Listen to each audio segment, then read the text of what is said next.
Assalamualaikum warahmatullahi wabarakatuh. Di sini saya akan menjelaskan mengenai resource-based theory dan trade-off theory. Yang pertama, resource-based theory atau disingkat dengan RBT adalah suatu teori yang membahas mengenai sumber daya yang dimiliki perusahaan dan bagaimana perusahaan tersebut dapat mengolah dan memanfaatkan sumber daya yang dimilikinya dengan baik. RBT dapat menjelaskan bahwa perusahaan dengan kemampuan mengelola intelektual kapital dengan maksimal, dalam hal ini seluruh sumber daya yang dimiliki perusahaan, baik karyawan, aset fisik maupun struktural kapital, dapat menciptakan nilai bagi perusahaan tersebut. Asumsi dari teori ini adalah bagaimana perusahaan mendapatkan nilai tambah atau value added dengan mengelola sumber daya yang dimilikinya. Lalu, resource-based theory memandang bahwa perusahaan sebagai kumpulan sumber daya dan memiliki kemampuan. Perbedaan sumber daya dan kemampuan perusahaan dengan perusahaan pesaing akan memberikan keuntungan kompetitif. Kemampuan perusahaan dalam mengelola sumber dayanya dengan baik dapat menciptakan keunggulan kompetitif, sehingga dapat menciptakan nilai bagi perusahaan. Lalu dari beberapa pengertian mengenai resource-based theory dapat diketahui intinya, yaitu perusahaan tidak dapat mengambil keunggulan kompetitif yang dimiliki oleh suatu organisasi lain, karena keunggulan tersebut merupakan sumber daya langka yang sukar ditiru dan tidak tergantikan. Lalu saya akan menjelaskan mengenai trade-off theory.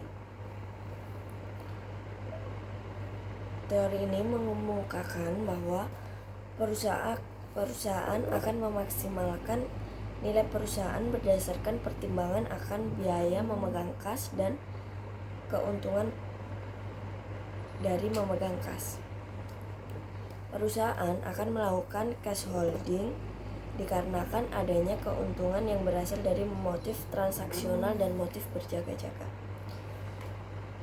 Lalu keuntungan dari transaktif motif ini adalah perusahaan bisa menghemat biaya transaksi dengan menggunakan kas sebagai alat pembayaran selain harus melikuidasi aset.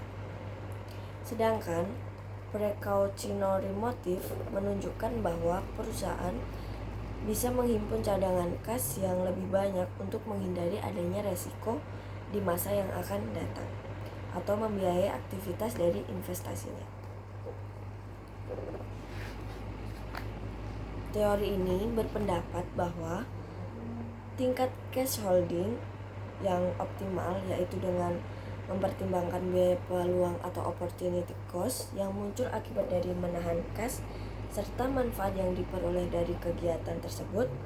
Biaya peluang muncul karena perusahaan lebih memilih untuk menahan kasnya dibandingkan dengan menginvestasikan pada suatu proyek yang dapat memberikan suatu keuntungan. Trade-off teori ini berkaitan langsung dengan cash holding di dalam penelitian ini, dikarenakan cash holding perusahaan dikelola dengan mempertimbangkan batasan antara biaya dan manfaat tadi, yaitu atau cost and benefit, yang didapatkan dari menahan kas. Keputusan ini dibuat dengan tujuan perusahaan akan memaksimalkan nilai perusahaan, juga harus mengatur cash holding perusahaan agar manfaat yang diperoleh seimbang dengan biaya yang harus dikorbankan oleh perusahaan tersebut. Teori trade-off juga memiliki keterkaitan dengan variabel dependen, yaitu capital expenditure.